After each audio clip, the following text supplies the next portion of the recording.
Қазақстан Республикасы Денсаулық сақтау министрлігінің бұйрығына сәйкес, мекеменің су жинау орны мен басқа да бөлімшелерінің қызметкерлері жүйелі түрде міндетті медициналық тексеруден өтуі тиіс.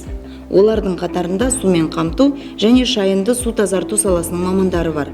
Атап айтқанда, сорғы қондырғыларының машинистері, слесарлар, газ электр дәнекерлеушілері, бағдарламашылар және зертхана қызметкерлері, сонымен қатар басқа да қызметкерлер бар. Медициналық тексеру барысында сынамалар тапсыруға болады. Флюорография және ЭКГ-ден де өту кіреді. Тексеруді терапевт, кардиолог, хирург, көз дәрігері, отоларинголог, невропатолог, дерматолог дәрігерлері жүргізді. Сонымен қатар сыртқы тыныс алу жолдары да тексерілді. Қорытынды нәтижелері арнайы анықтамаға жазылады. Денсаулығында ақауы анықталған жағдайда қызметкерлер қосымша егжей-тегжейлі тексеруге және ары қарай емделуге жіберіледі.